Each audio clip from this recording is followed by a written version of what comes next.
Lapisan masyarakat dari kalangan usia produktif yang menginjak usia 30 atau menjelang 40 tahunan di Indonesia saat ini banyak yang mengidap berbagai macam penyakit yang pada dekade lalu lebih sering diderita oleh mereka yang usianya jauh lebih tua dari usia mereka saat ini.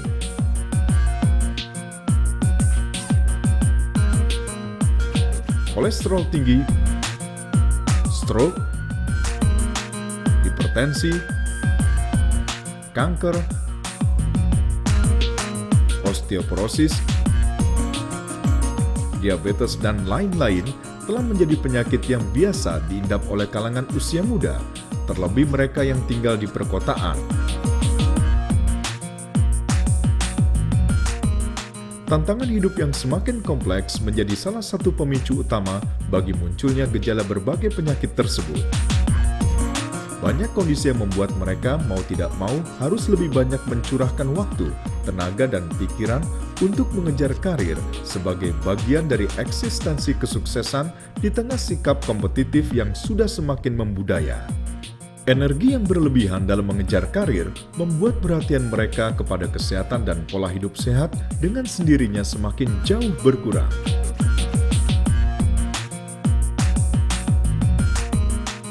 Padahal pada usia tersebut, hormon-hormon tertentu sudah berhenti berproduksi, sementara berbagai radikal bebas tanpa disadari semakin leluasa mengancam hampir di seluruh tempat mereka beraktivitas. Belum lagi ketergantungan mereka kepada berbagai obat kimia sebagai kompensasi atas munculnya beragam gejala penyakit karena kurangnya perhatian kepada pola hidup sehat. Sehat adalah segalanya, karena tanpa sehat hidup kita tiada berarti. Untuk merencanakan hidup sehat selamanya, kita perlu mengonsumsi makanan sehat, rendah karbohidrat, kaya protein, kaya serat sayur dan buah, rendah lemak jenuh, dan membiasakan olahraga rutin minimal 2 kali seminggu, mengonsumsi nutrisi yang berimbang untuk pencegahan penyakit, mengatasi stres dengan cara yang positif, tidur malam yang cukup 6-8 jam sehari, dan menjaga keseimbangan hormonal yang baik.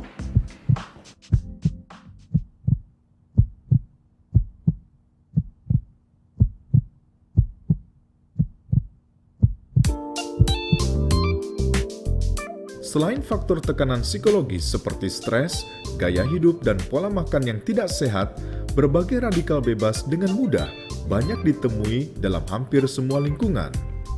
Seperti sinar ultraviolet, racun, polusi, sinar X-ray, atau sinar ronsen, radiasi sinyal selular, perjalanan dengan pesawat terbang, obat-obatan kimia, zat kimia pengawet makanan, zat kimia pencemar lingkungan, zat kimia sintetis, zat kimia pada pembersih peralatan rumah tangga, alkohol, dan zat pelarut, pestisida dan herbisida pada sayuran, zat radioaktif, dan yang tidak kalah membahayakannya adalah rokok. Radikal bebas diibaratkan seperti granat kecil yang dapat merusak sel dan DNA manusia.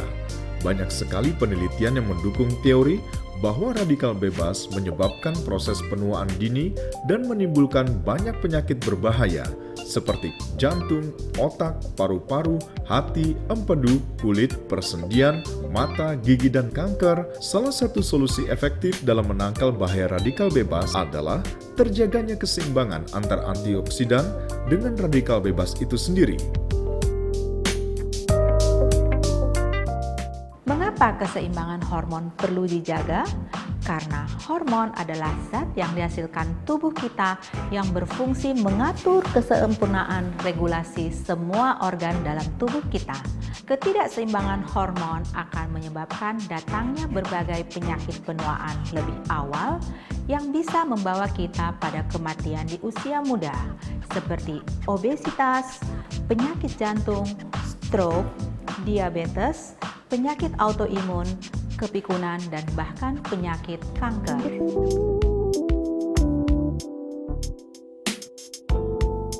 Proses penuaan mengakibatkan berbagai perubahan dan penurunan fungsi sebagian besar organ tubuh. Di antaranya adalah perubahan pada bentuk fisik, kerja jantung, metabolisme, tulang, kondisi psikis, dan lain-lain. Perubahan pada bentuk fisik terjadi pada komposisi tubuh, peningkatan persentase lemak tubuh, terutama pada daerah perut, peningkatan rasio pinggang atau pinggul, pengurangan massa dan kekuatan otot, kulit kendur dan berkerut, serta timbulnya selulit dan lain-lain.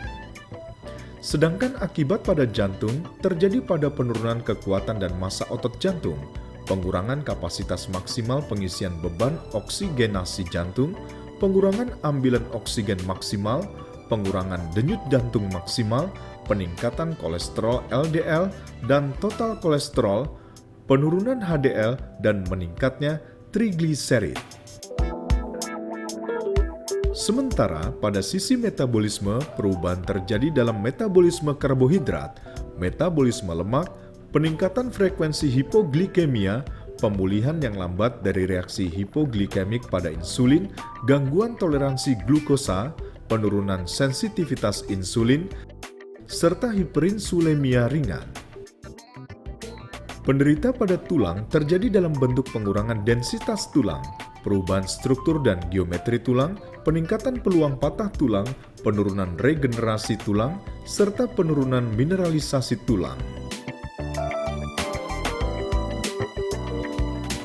Dan yang tidak kalah pentingnya adalah dampak psikis serta vitalitas yang dialami, seperti kelelahan, pengurangan kemampuan berkonsentrasi, karir dan motivasi kerja yang menurun, meningkatnya ketakutan akan munculnya berbagai penyakit, kecenderungan menarik diri dari pergaulan sosial, gangguan fungsi seksual, hingga gangguan tidur. Sebagai akibat dari penuaan dini tersebut, tidak sedikit dari kita harus mengalami akhir hidup yang melelahkan dan menyakitkan karena harus melewati perawatan yang panjang dan penuh ketidakpastian, ditambah harga yang tidak murah untuk mereka tebus. Sebagai gambaran, bahwa pada tahun 2000 saja, pemerintah Amerika Serikat mencatat biaya yang dikeluarkan pemerintah dan masyarakat untuk perawatan berbagai penyakit degeneratif dan imunitas sangat besar. Inilah fenomena penyakit degeneratif dan penuaan dini. Dan bila ini terjadi pada generasi produktif, maka akan mengakibatkan juga daya tahan dan imunitas terhadap berbagai penyakit dapat menurun drastis. Dari data statistik yang ada, ternyata 90% penyebab kematian adalah penyakit penuaan dan biaya terbesar yang dihabiskan seseorang untuk pengobatan adalah 3 tahun terakhir menjelang kematiannya. Hal ini sebenarnya bisa dicegah dan disiasati sedini mungkin dengan perencanaan kesehatan yang baik. Saat ini pencegahan penyakit penuaan telah berkembang dengan sangat pesat di Eropa dan di Amerika. Upaya pencegahan penyakit penuaan inilah yang kita kenal dengan ilmu kedokteran anti-aging atau anti-aging medicine atau preventive medicine.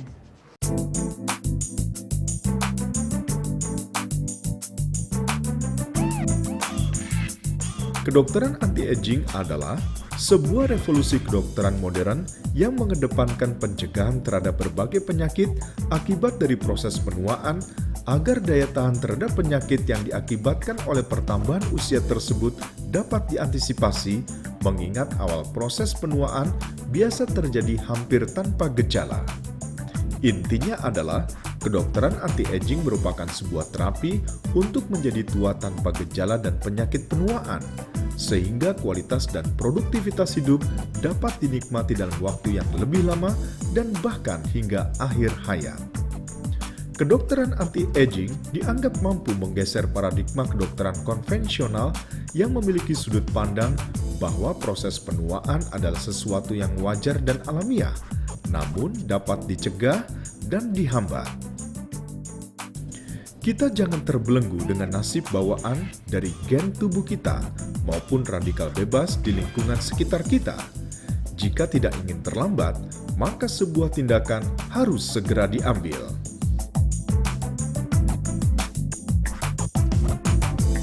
Perawatan anti-aging yang diimplementasikan dalam kedokteran anti-aging idealnya meliputi beberapa faktor, Di antaranya adalah makanan, suplemen, olahraga, gaya hidup, relaksasi, dan terapi hormon. Untuk terapi makanan diupayakan agar diprioritaskan asupan makanan yang rendah lemak, rendah kadar gula, dan rendah natrium. Informasi terkait dengan makanan ini bisa diperoleh melalui konsultasi dengan dokter ahli gizi atau dokter anti-aging atau sumber lain berupa buku-buku dan website yang mengangkat isu makanan sehat. Untuk suplemen, diupayakan agar diprioritaskan yang mengandung antioksidan, multivitamin, dan suplemen yang mengandung sistem imunitas tubuh. Ini pun harus dikonsultasikan dengan dokter anti-aging untuk memperoleh produk dan dosis yang tepat. Begitupun dengan olahraga, dipilihkan jenis olahraga yang memiliki gerakan anti-aging, di mana detail terkait hal tersebut bisa dikonsultasikan dengan dokter anti-aging maupun dokter khusus olahraga. Yang tidak kalah pentingnya adalah mengatur pola hidup sehat dengan cara menghindari minuman beralkohol, tidak merokok, dan menjaga durasi tidur antara 6 sampai dengan 8 jam per hari. Relaksasi juga merupakan elemen penting untuk menjaga keseimbangan antara kebutuhan yang bersifat fisik maupun psikis. Relaksasi ini bisa berupa spa, yoga, meditasi, berdoa, dan lain-lain yang bisa membantu pikiran menjadi rileks dan lepas dari beban. Yoga dan meditasi tentunya akan lebih baik dilakukan dengan bantuan instruktur. Beberapa tahun terakhir ini, dokter di Indonesia juga telah mengadopsi ilmu kedokteran anti-aging tersebut sebagai upaya pencegahan penyakit penuaan dengan hasil yang sangat baik. Hal inilah telah banyak merubah paradigma bahwa penyakit penuaan adalah suatu hal yang wajar yang sebenarnya bisa dicegah dan dilakukan dengan cara yang tepat.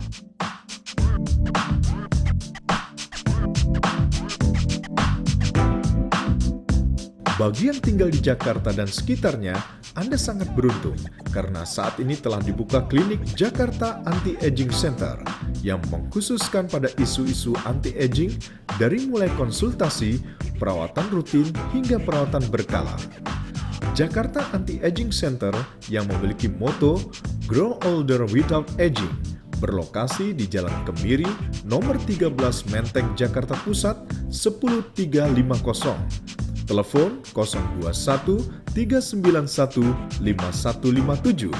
Faksimili 021 314 3830 atau silakan kunjungi situsnya di www.jakartaantiagingcenter.com atau kirimkan pertanyaan Anda ke info@jakartaantiagingcenter.com. Terapi hormon ini dianggap begitu penting karena hormon merupakan zat alami yang terdapat dalam tubuh dan juga berfungsi sebagai pusat regulasi seluruh organ tubuh hingga ke tingkat selular. Selain layanan terapi hormon, Jakarta Anti-Aging Center juga memberikan beragam layanan kesehatan seperti terapi obesitas, program terapi detoksifikasi, terapi optimalisasi pertumbuhan anak dan remaja, pengencangan kulit yang mulai berkerut dan kendur, perawatan rambut bermasalah seperti kerontokan rambut, layanan masas untuk detoksifikasi, serta layanan pre-wedding treatment baik bagi calon mempelai maupun anggota keluarga lainnya. Selain layanan tadi, Jakarta Anti-Aging Center juga mampu membuat insol khusus untuk yang memiliki flat feet dan juga membuka layanan dental baik yang sifatnya umum maupun estetik.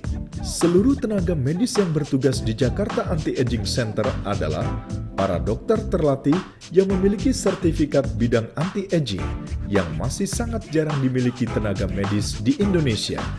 Selain senantiasa melakukan peningkatan kemampuan dengan mengikuti berbagai pelatihan dan seminar di luar negeri, para dokter di klinik Jakarta Anti-Aging Center juga secara rutin dan berkala memberikan pelatihan dan seminar dalam berbagai tingkatan, baik yang diikuti oleh para dokter profesional, pelaku usaha layanan dan jasa kesehatan maupun kecantikan, hingga masyarakat umum yang memiliki kepedulian kepada isu-isu anti-aging. Setelah kita mengetahui bahwa penuaan dini merupakan pintu masuk bagi berbagai penyakit degeneratif dan berbahaya, maka sekarang pilihan ada di tangan Anda.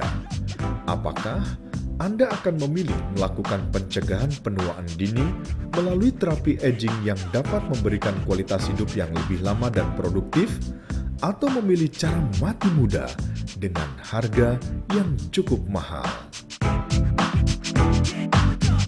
Saya, Dr. Widya Murni dari Jakarta Anti-Aging Center, akan senantiasa membantu keluarga Anda mencegah penyakit penuaan dan mendapatkan hidup sehat sempurna selamanya.